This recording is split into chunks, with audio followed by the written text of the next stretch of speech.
the delivery of THCA was like picking up. Like I wanted to know like what you thought about that, or like is that a viable thing? I know it don't. I feel like it don't get you as high, but I don't know. What you think about the THCA thing that's popping up right now?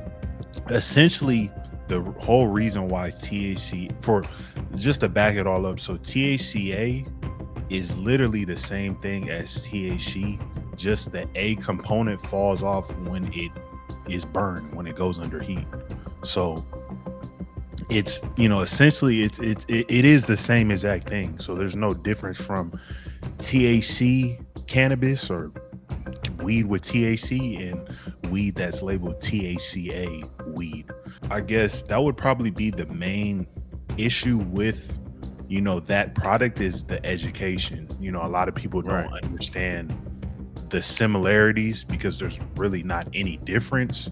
They don't understand that it's the same thing.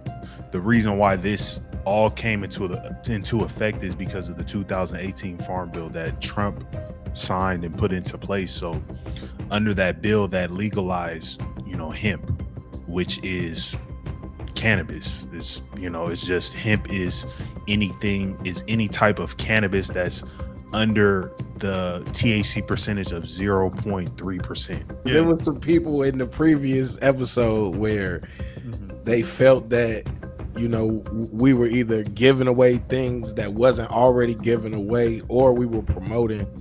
So them dudes, man. So I call those people low IQ, sped, slow bus people, because any strategy that you think or any method that you think is hot or, you know, is a secret that the government doesn't know about, they know about it. They already convicted probably hundreds, if not thousands of people with that same method. Shipping packs, bro, people have been shipping packs for decades. Facts. Probably since the 1950s, 1960s. Facts. Since the mail started. There's only 3 ways of how you can get a pack from one destination to another. You can ship it, you can drive it, or you can fly it on an airplane. In our first episode with former Cali plug Neo Cannabis, we talked about the new techniques that distributors and people in the industry are using to move product. So in episode 2, me and Neo sit down and talk about the epidemic of Chinese nationals setting up grow houses in states like Oklahoma and Maine, and the difference between how they set up their grows. Where you got places like Maine, there's a lot of in-house craft grows, and it's causing some of the best weed in the industry to come out of that state. 270 unlicensed cannabis cultivation sites in Maine were operated by Chinese nationals. 275 grow ops in Maine. And the weed is on fire up there in New Hampshire. And at the same time, you have a lot of mass-produced warehouse grows in Oklahoma. And Neo tells us how these grows are kind of causing some of the worst quality weed to hit the streets. So in Oklahoma, you have these massive operations that are run by the Chinese. They use these really nasty, toxic pesticides. They just churn this stuff out like a factory farm. And then a lot of times they sell it to the dispensaries, who are very happy to buy it through the back door, and then sell it to be able to hit their, you know, $50 an ounce prices. Right. Wow. $50 an ounce. That's trash weed. The whole reason why THCA is, you know, there's this big boom around it is because people figured out that under the 2018 Farm Bill, you can legally ship it to, you know, all 50 states or any of the states that haven't specifically banned it. There's a couple of states that have banned THCA because, again, that it competes with the actual legal and the recreational and the medical markets of cannabis. You know, I'm in Georgia, and Georgia actually banned like THCA flower. So technically, people who are selling online, you can't ship it to Georgia. You're not supposed to.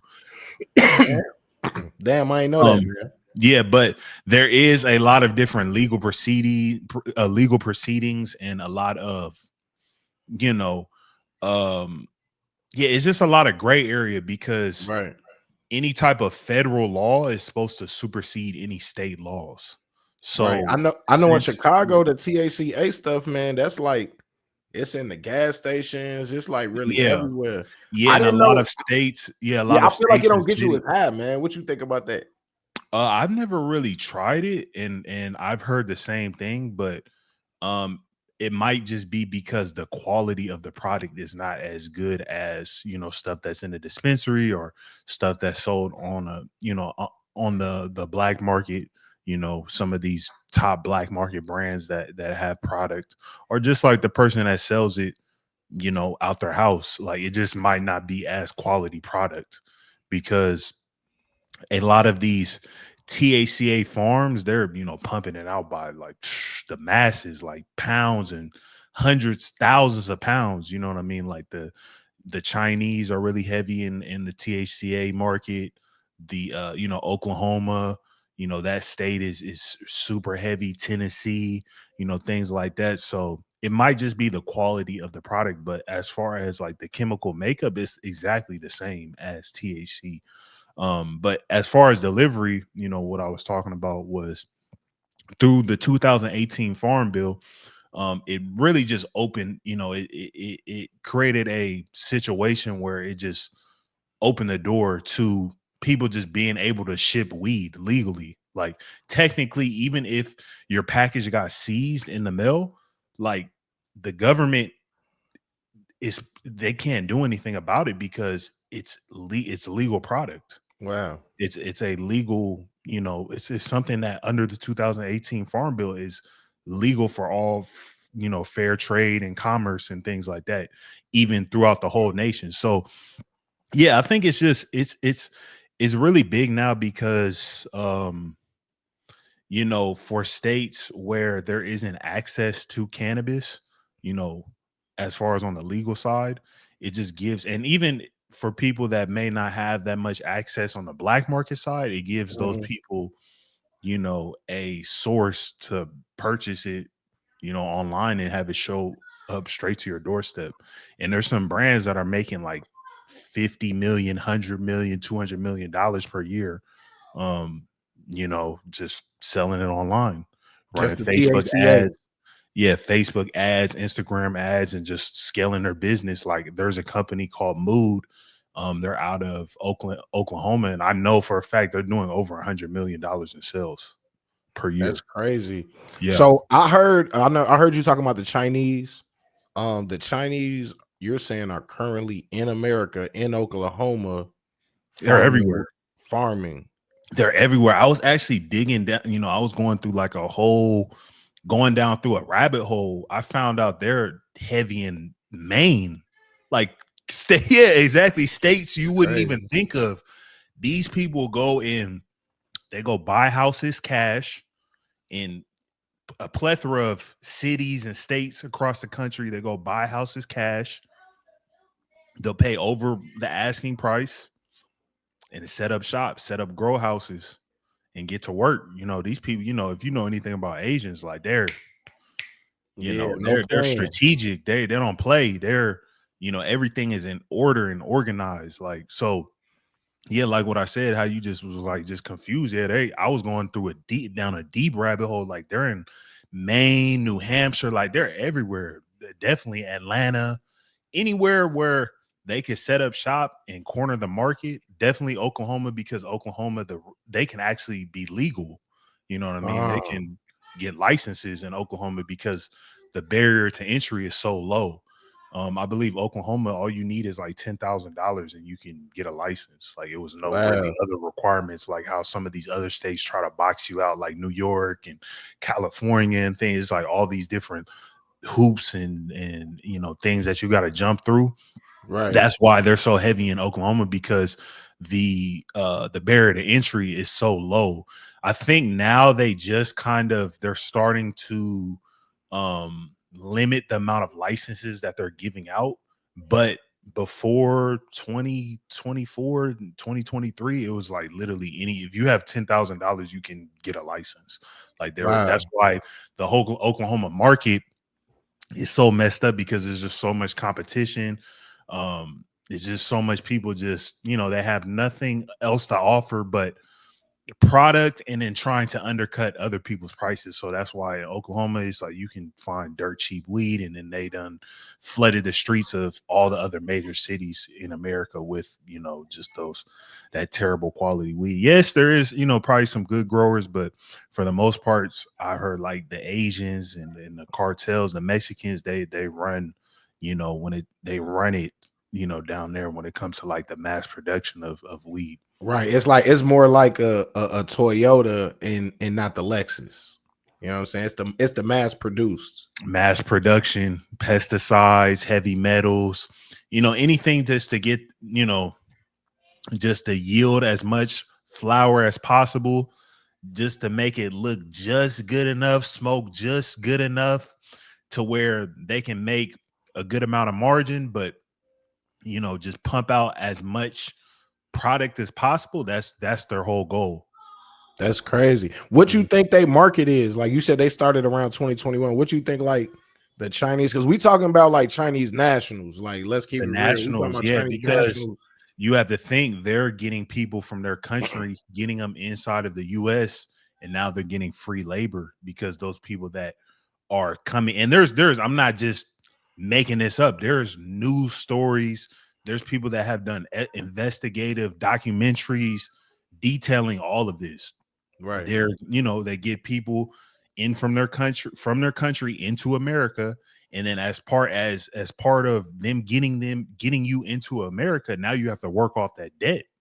So now you're indebted to working basically free labor for all these grows and things like that. So it's like, how can somebody who is legally doing this, or even if you're on the black market, how can somebody compete with somebody else that's has free labor, and they're cutting corners everywhere that they can get? It's like that's the reason why I think one of the reasons why the prices are what it is today, because they've been able to just flood the market with subpar product at the cheapest cost. And Right. there's always going to be some type of people are always going to buy cheap product and try to Yeah. make some type of profit off of it. When I heard about the Thou Wows, I knew it was over, man. Mhm. When it was like the good was the Thou Wow, like You can get some good because it's like, if you don't have it, and I always harp on this, like brand, if you don't have a brand, it's nothing that is going to be able to separate yourself from the competition. I mean, right. what else are you going to offer? What else are you going to bring to somebody? Right. So You're what just brands are you rocking with right now? Like I know, so the celebrity brands, hopefully they not using the booth pack stuff. They got more like growers that they have relationships with. Like yeah. who are some of the like brands and celebrity Well, brands see, that you this rocking is with? the thing. It's not even really about the weed, because you can only get your weed to be so good. Like to a point, it's like, how are you, like, what are we gonna have 50-60% THC weed? It's like, there's only so good, it's only so great weed by itself can be. Right.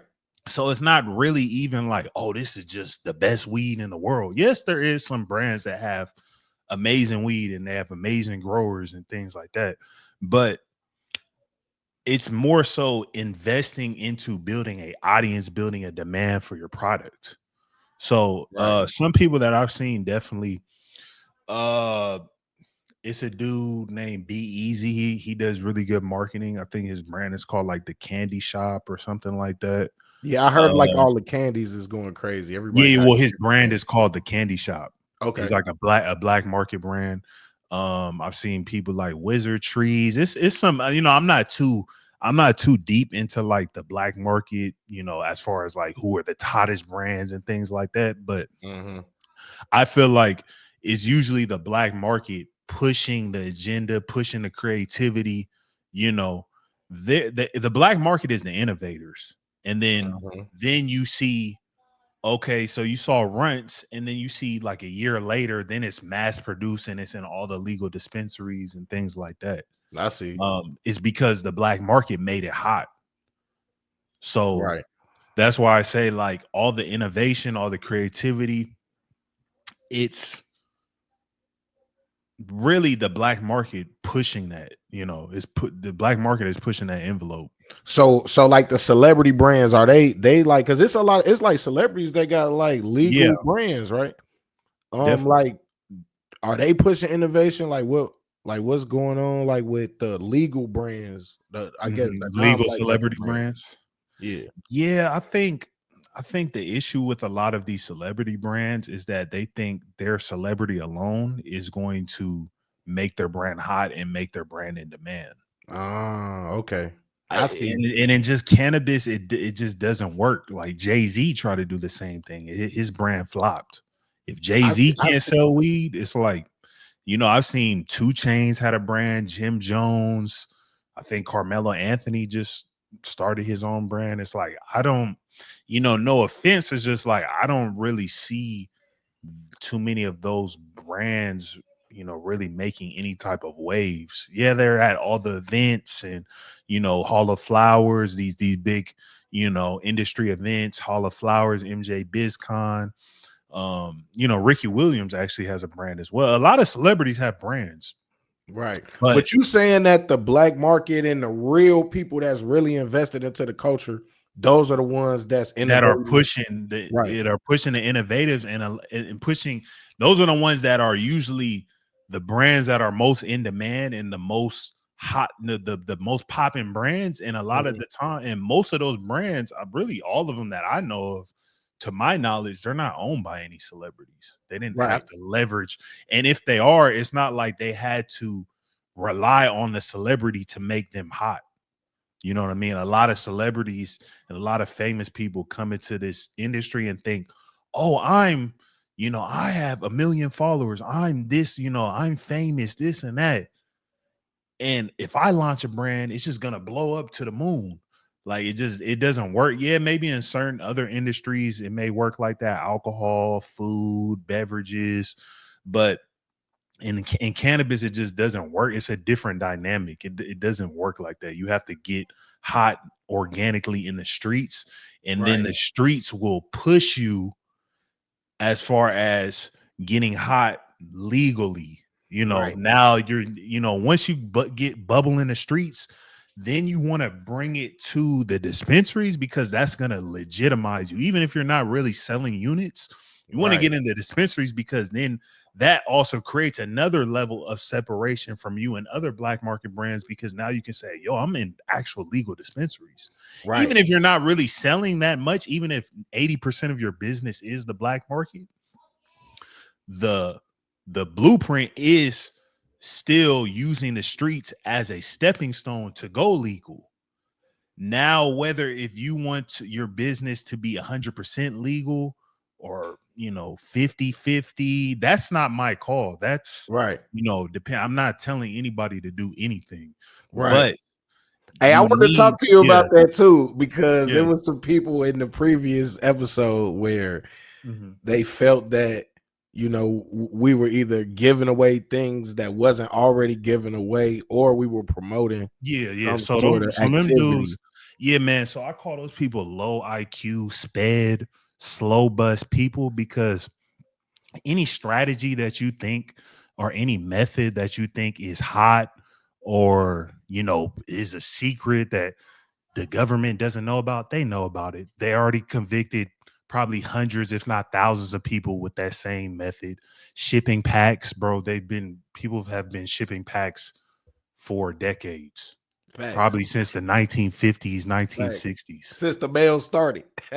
There's only 3 ways of how you can get a pack from one destination to another. You can ship it, you can drive it, or you can fly it on an airplane. What other, unless there's some other, you could teleport it there or something. Yeah, so that's What it. other Man, that's way like, can we get right. it there? So are you saying that the feds are like stupid and they don't know this? They Right. don't know how the drugs are getting, or they don't know how weed is getting from California to wherever you're located at. So that's why I call people like that low IQ. I call them, maybe you probably never even left your city. That's probably why you think like that. You think you're thinking in a tunnel. You're thinking in a vacuum. Like you haven't experienced the world to know that there's other people that are using the same methods that you're using. So anything that we're talking about, this is already widely known. The government probably knows way more methods that we even know about Right. Yeah, because they're they probably know more than we investigating these know. methods Right. now. So for you guys that think you're outsmarting the government, you're not. You're not that smart. Right. You're really not. So Right. that's my whole thing when people try to say I'm the feds or this and that. No, you're just slow and you're not smart. That's Right. Hey, like you can't another copy. comment. Yeah. Hey, check this. Another comment was a lot of people said they went to Cali and got the plug. Like, remember I was telling you back in the day, the move was you just go there with your bread, Mhm. and you was like, don't do that, don't do that. Man, people in the comments saying that they went to Cali and got the plug. That's the only way to really get it. This is the thing with the comments, man. Of course, this is the thing just with social media. Everybody claims to be this big drug lord. Everybody claims to have made $1 million from trapping or from selling weed or what. Everybody, you can be anything you want to be on social media. Facts. So, okay, yeah, maybe you did it, but when I speak to people, I'm speaking to the average person. Right. Okay, yeah, maybe it worked for you. But for the average person, you're just going up there with 10,000. You have no idea what anything is. You know nothing about weed. You know nothing about this industry. You're going to get finessed. You're going to get robbed. You may Right. even get knocked off. So again, anything that I'm talking about, it's tailored to the average person. I'm not Now, talking I about, know. I was just it was this funny. this is always, I know my homeboy, he sold it's always somebody else they know, or Right. I did that. It's like, okay, maybe you did that. I don't know you. I don't know what you got going on. Yeah, maybe that worked for you, but does that mean that it's gonna work for 99% of everybody else? No. So people who've actually ran multi-million dollar businesses like me, I have the experience to speak on these things because I was one of the few that actually did it at a high level. And I've seen people who try to build a business and they failed. Most people Right. do. If you look up what percentages of startups fail or startup businesses fail in the first 3 years, is around 80 to 90% of business. So Of all businesses. Right. And it's even harder in the cannabis industry because there's more regulations, there's more taxes. There's a lot of price compression right now. So you saying that, of course, everybody in the comments is a genius. Everybody in the comments knows everything about cannabis, but you have no proof of nothing. I go on your page, you're flexing $2,000. You look dusty. Okay, all right, yeah. But if it was that easy, why don't you do it yourself? Right. Why is there no proof of you doing it on your page if it's that easy? Oh yeah, I could sell 1,000 bags. Woo, that okay? Then go do it. What is stopping you? If it's that easy, Right. So Now, of I course, thought we was giving good information, man. So So I of was course, surprised that that stuff people. doesn't surprise me because from the first day I started making content in 2020, because I'm not new to this. I didn't just pop up and spawn out of nowhere, because like anything in life, it takes hard work to get to where you're at. Facts. To become successful. It doesn't happen like this, which a lot of people in the comments say, oh yeah, I could just get 1,000 bags. And it's like, no, you have to, even if you get to that situation, you had to work your way up to that. You're going to fail if you just get 1,000 bags and you have no idea of pricing, you have no customers, you don't understand methods of how to transport it to one location to another. So you have to learn all this in business. But people have never ran a business. Matter of fact, people have never ran a multi-million dollar business. So that just goes on to say, I'm not surprised. That's what everybody in the comments, everybody's a genius, but they have no proof, and no type of expertise or anything like that. Right. Now I understand. No, but so speaking of your background, just Mhm. overall knowing the game and being entrenched in the cannabis Yeah. game, I saw you at went to the Hall of Flowers. Yes, I sir. never even knew what the Hall of Flowers was. Like, Correct. what is the Hall of Flowers like? And just talk to me about that. About that. Yeah. Yeah. So Hall of Flowers, man, shout out to them. They invited me to their event. So Hall of Flowers is one of the largest, probably, well, I would say West Coast. On the West Coast, it's the largest, probably one of the largest cannabis industry events, legal. It's a lot of legal brands. So I'm talking to, and this is a thing, I'm talking to $100 million brands that do tens of millions, 50 million. I talked to Jeter, which is one of the largest cannabis brands, probably the largest pre-roll brand. I was talking to their one of the co-founders. So yeah, it's just really, it's a legal industry event where you go and connect. It's a lot of different brands that are showcasing their products, just trying to market and just connect with people and things like that. So that's essentially what it is. Like there's a couple other events like MJ BizCon. I think there's one called NECAN. It's a couple of different ones, but throughout the year there's always different industry events. So I like to always, I do relate to trappers, but the thing that's different about me, I can still talk to CEOs of $100 million businesses, Right. within the industry, within the legal industry. A lot of Right. people can't do both. So I And I like to saw you always, got his yeah, interview on your channel, right? huh? I said you interview, bro. He on your Yeah, channel yeah, on yeah, on the YouTube. channel, on my Instagram, and it was I did a vlog. So I like to just touch because it's an entire industry. The black market feeds the legal market feeds the black market. So to really understand the entire industry, you have to tap in to both sides. You can't just be Yeah. like the black market or die. It's like really the black market is a stepping stone to get to the legal market because the legal market has $100 million, billion-dollar businesses. That's where the real money is. All these people talking about, oh yeah, I made 100,000. This and bro, that's one That's invoice. love. Yeah, that's little. That's one invoice for some of these billion-dollar companies. That's they wiping their ass with 100,000. That's a company that maybe they gave product to on terms and didn't pay them 100,000. That's nothing to them. So when you talk about big boy money, big boy businesses, like I'm talking about $100 million, billion-dollar businesses that are within this industry, and that's a portion of my contact. My content. I like to tap in with that side of the industry as well. Right. And that's why I'm glad I like sitting down with you Yeah, because I think just younger, ambitious guys that look yeah, like us, hopefully some of this information they could tap into it, and in the future they could be CEOs of these definitely. $100 million It's cannabis companies. possible, but it doesn't happen overnight. Right. Right. It Right. does Right. not Right. happen overnight.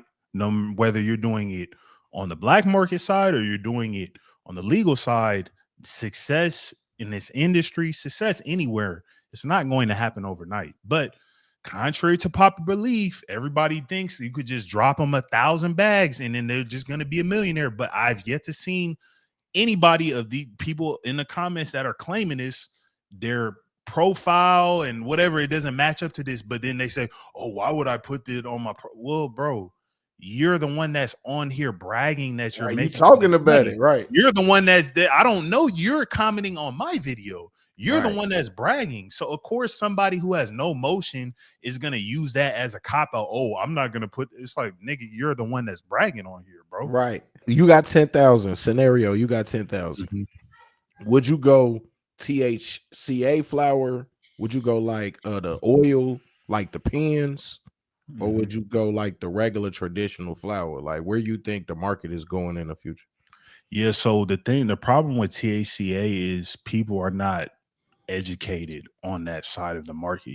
It's a specific customer that you would need to target, and most people are not savvy enough to, create a website, and you have to get a payment processor, pictures, source different vendors, so with THCA it's a little bit more there's a lot more leg work, and there's a disconnect with the customer, because I wouldn't suggest anybody just buying THCA marketed bags and then either trying to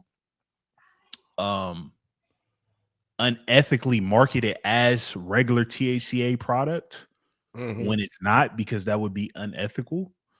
Or or trying to market it at and trying to sell it as THCA, because the customer in this day, the average customer is not knowledgeable and educated on what THCA is. Right. So I wouldn't suggest that's why I wouldn't suggest, if you're just starting off doing THCA, I will, with that 10,000 and oils and pins, and that's cool, but usually you're gonna have to, like, sell a different, another brand and things like that. And if you just compare flower sales to oil sales, flower sales is always going to be the king. When I owned a delivery service, flower sales were about 50 to 60% of our business. So you would just have a better chance selling flower because it's a larger base and a larger potential of customers that you will be able to service. So when you start a business, you want to keep things simple, and you want to create a situation where you have the best odds to win. So I would go with regular flour, but I would try to, I would try to get product that is, good, comparable to, what's on the market, in your specific area. But I would focus on and have a vision on how are you going to brand this? What's going to separate you from other people, within your area, because most people don't even have that vision. They're just selling a bag to get to the next bag. Right. It's a means to an end. But if you have a vision on what your goal is with this and how you want to get to the next level, that's going to always keep you motivated on how you can, just improve your entire business and continue to optimize it and scale it. So whether that is, getting your own custom bags and, getting a logo and coming up with different strain names, whether that's that, or tailoring your business. We talked about this in the last, episode where, where we were chopping it up, tailoring your business to a specific type of customer, because what I said last time, people value things differently. Some people do value pricing, but not all. Some people value speed of delivery. Right. Some people value professionalism and customer service. So you can go about it that way, tailoring your business to that. Like, yo, in my area, I'm going to have the fastest delivery. That's what people are paying me for. Yes, my product, it may not be the best. I'm not going to have top tier exotics, but customers can count on me because I'm going to deliver your product within 15 or 30 minutes, depending on where you live. And if you can stand on that, and that is your value proposition, you're going to acquire a customer base of people who value that type of service. Is British Columbia, is that still popping, like the BC weed? I'm not too sure on the BC weed. That's some old stuff, man. That's when I was Yeah. growing up. They had the BC, Yeah. man, so you ain't have to go all the way to Cali. You know what I'm saying? Yeah. Because you're from Chicago, correct? So Yeah. you got that connection right there. Yeah, it's like right by Canada. Yeah. I mean, as far as Canada, since it's federally legal and there's a lot of public companies, what they're doing now is they're internationally shipping it out as well. So it's like I forgot what it's called, but it's like a certain type of certification where they can ship it out to, other countries where it's federally legal. So Canada, yeah, they're for sure pumping out product because it's a lot of publicly traded companies. There's a couple $billion companies. So, they have millions of square feet of grow space, and, probably greenhouse where it's maybe not the best product, but it's mass produced. So it's like they have to figure out how are they going to offload it, because the Canada recreational market is terrible. You know what I mean? It's way, if you think America is bad, it's like Canada is way too much supply, in Canada. Oh, it's like people don't smoke weed like that out there. I mean, it's that, and it's just not enough people out there for the amount of supply that they produce. Right. And it's like you can't import it to the USA because USA is still federally legal. So it's like it's really nothing. Now they sending it, now they're trying to figure out how can they import it to Africa, Germany, Spain. Like how can they import Thailand? How can they import it out to legally out to some of these other countries that are federally legal? So because America, we're the biggest consumer country, and if they can't import it into America, it's like their country is not, it's not that many people in Canada. It's not that population wise that huge of a country, and their consumer base, is just not. People don't really spend that. Most people in Canada are pretty cheap and stuff like that.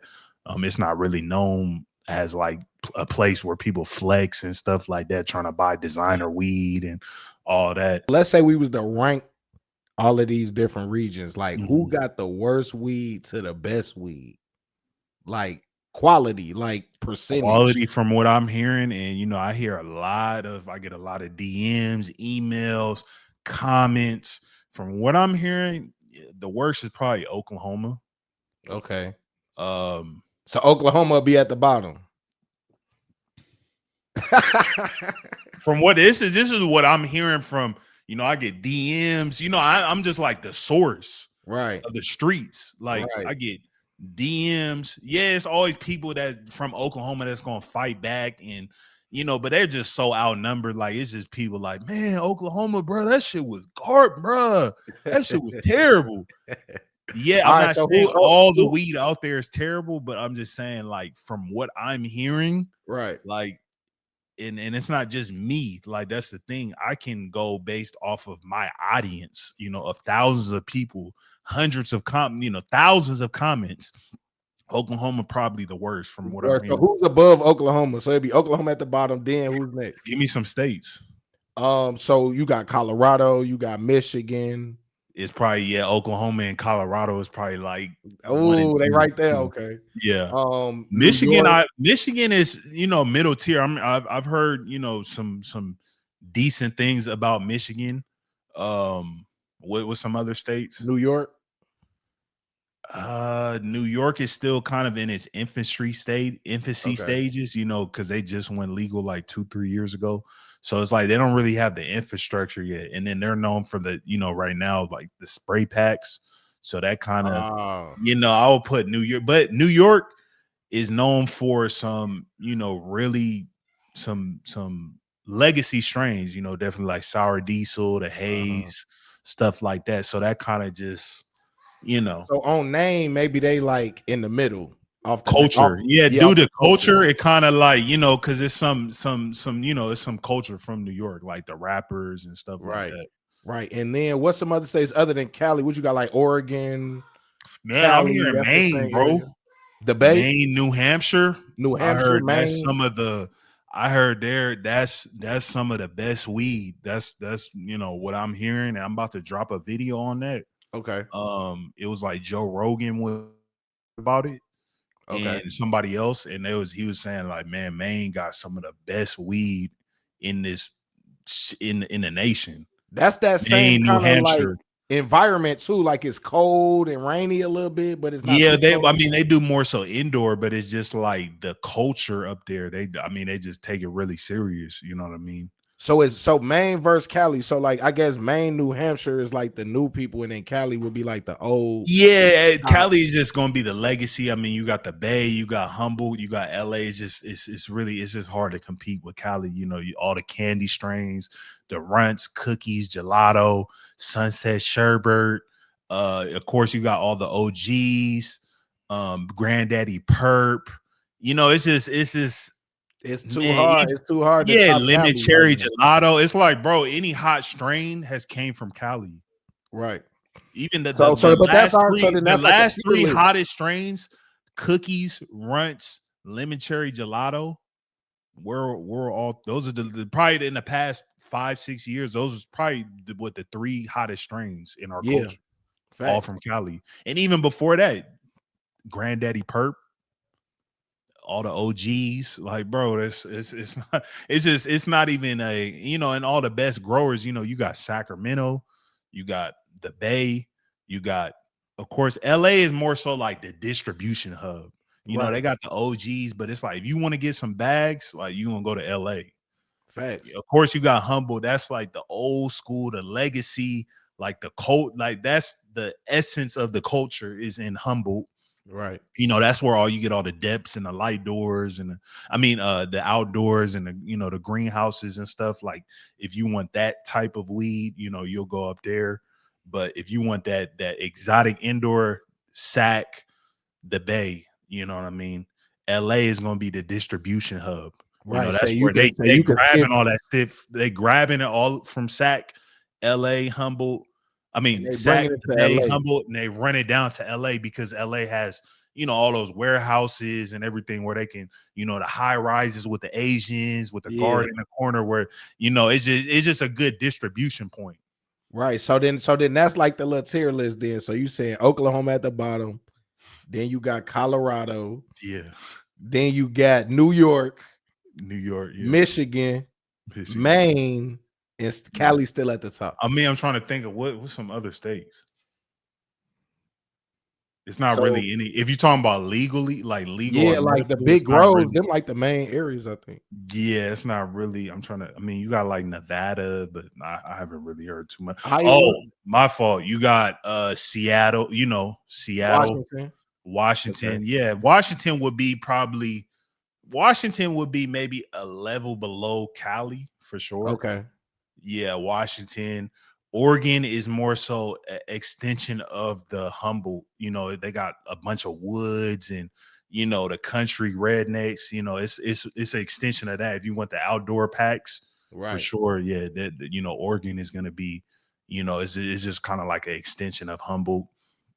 But yeah, I forgot about that. Washington, Seattle, that would probably be up there with Cali, but it's still Cali over. Still Cali it's not even close. Like it's just the Bay. You could even just say the Bay is over. The Bay by itself. The Bay by itself. Sacramento by itself. Humboldt by itself. You know what I mean? Like right. Well, now I was surprised about Maine though. I ain't know Maine. Yeah, I've been digging deep into Maine. I'm gonna start dropping some content about Maine, New Hampshire. Because it's like what I told you, there's a lot of Asian grows that's setting up out there, but they already had like a good base, of people who are like really invested into the culture that, they grow that good indoor, like for sure. So yeah, I'm gonna start making some content on Maine for sure.